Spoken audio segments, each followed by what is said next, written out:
Hey, what's up? For all the people that don't know me, my name is June, or some people call me Junie or Junie B. Doesn't really matter which one you call me, just as long as you call me.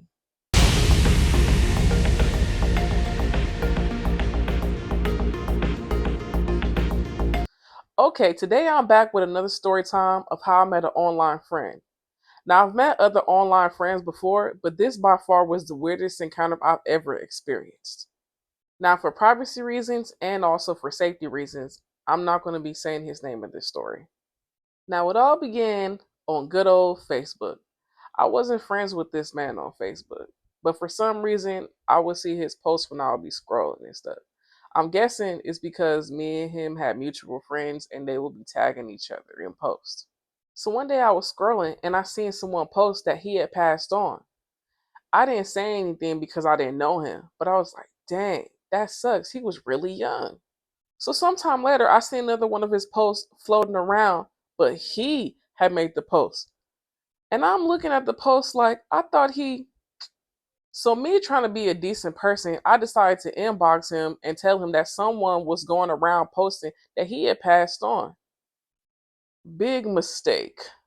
He responded telling me that he was aware of what was going on and that he knew who the girl was, and of course that she was lying.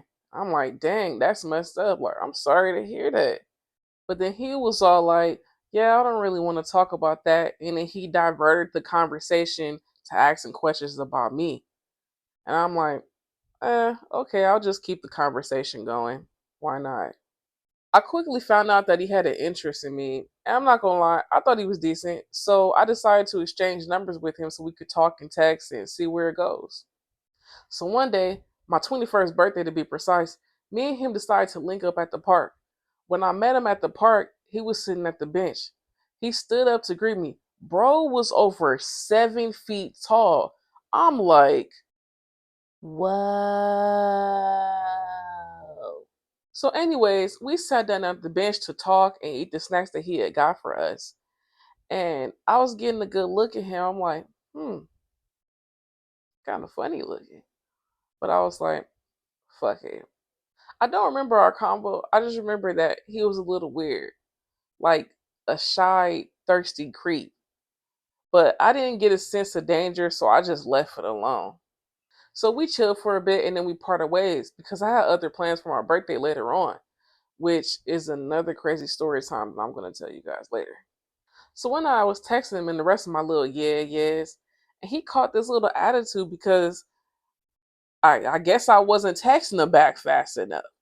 And I'm like, oh nah, that's a done data. You gotta go. So at first I wasn't replying back to his texts and whatnot. And then he hit me, apologizing and stuff for how he was acting and all that. So I forgave him and whatnot and was just like, whatever, I don't really care. Like an idiot. He would try to get at me, but I would decline the offer and just tell him, like, yo, let's just be friends. I'd rather just be that. But he would beg and, gas me and tell me how great I am, to get me to say yeah, but I'm still like, nah, bro. He was saying all these great things about me, but then what about him? What does he got that I want besides loyalty? That ain't enough. Just because you don't cheat doesn't mean you're a good partner.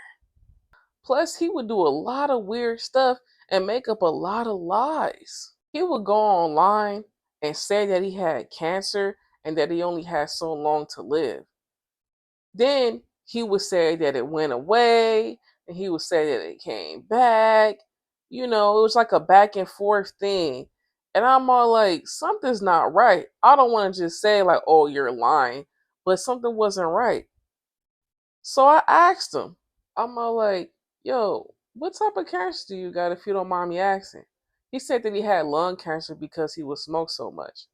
So then later on, we linked again and I asked him again. And then he said that he had brain cancer. See, this is why you shouldn't lie, because you got to keep up with your lies. He was just lying to gain attention and sympathy, which is crazy. One time he was in the hospital and he used that one doctor visit to fake future doctor visits, saying that he had a seizure or whatnot. And the reason I knew that was because he would post his medical wristband. and the data service will be 3 years old. I'm like, yo, bro is wild for this. And to really get attention, he would say things like he was going to unalive himself. And I would check on him every time just to let him know that, I did care or whatever. But at the same time, he's clearly doing it for attention. Bro was very emotionally manipulative. And it's scary. After a while, I stopped saying stuff about anything that he posted. I just started pulling up on him and chilling with him just to see if he was okay and stuff. But I would never mention anything that he posted, and he wouldn't mention it either. Just 2 days before one of our hangout sessions, he said that he got hit by a semi truck and that he got into a real bad car accident and that he broke his leg. But when I seen him, he was absolutely fine.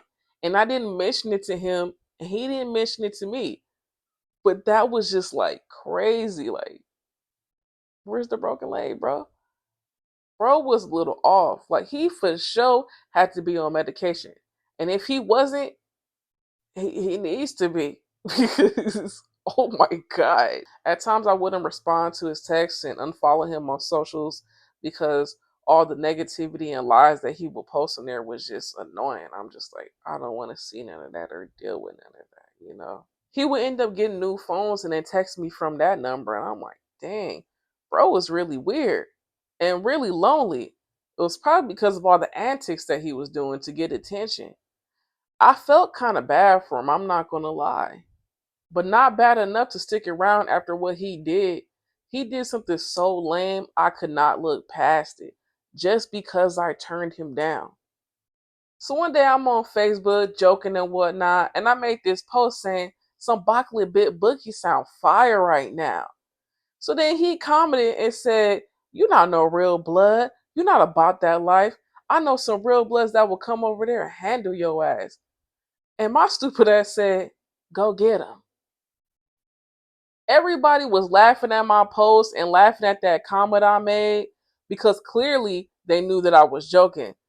But obviously he didn't because next he commented, "Oh, you want me to go get them and stuff? You're stupid as fuck. They will run a train on your ugly ass."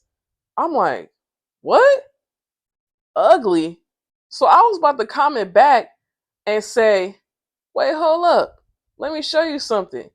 And I was going to screenshot the DMs, post it, and then tag him in it to expose how he was in my DMs begging me to be his girlfriend and stuff and gassing me, all that stuff. But when I tried to comment, I couldn't because he had blocked me. I'm like, wow, you a little. Then soon after, I seen that he had blocked me. So I inboxed him, acting like everything was all cool and stuff. And I'm like, hey, let's link up. Like, let's hang out. He was like, all right, cool. I'm like, yeah, yeah, come on over and all that. See, because I was planning on beating the But yeah, things didn't go as planned because he was supposed to come over and it was just supposed to be me there. But for some reason, my cousin was there and my sister was there. So as soon as he walked in, my sister was just like, oh no, and started going off on him about what he did and told him to get the fuck out. But yeah, after he left, he inboxed me talking about how sorry he was and trying to apologize to my family and whatnot. But I just looked at the messages and just left them on red. I'm like, yeah, I'm not going for that. After that, I never seen that weirdo in real life again. But yeah, I learned to never be friends with somebody just because you feel bad for them out of pure sympathy or empathy or whatever. That's like codependent behavior, right? But yeah, I hope you enjoyed my little story time. If you did, give it a like, comment on it, and subscribe if you aren't already. So you can tune in for my next story time coming real, real soon. Peace, loves.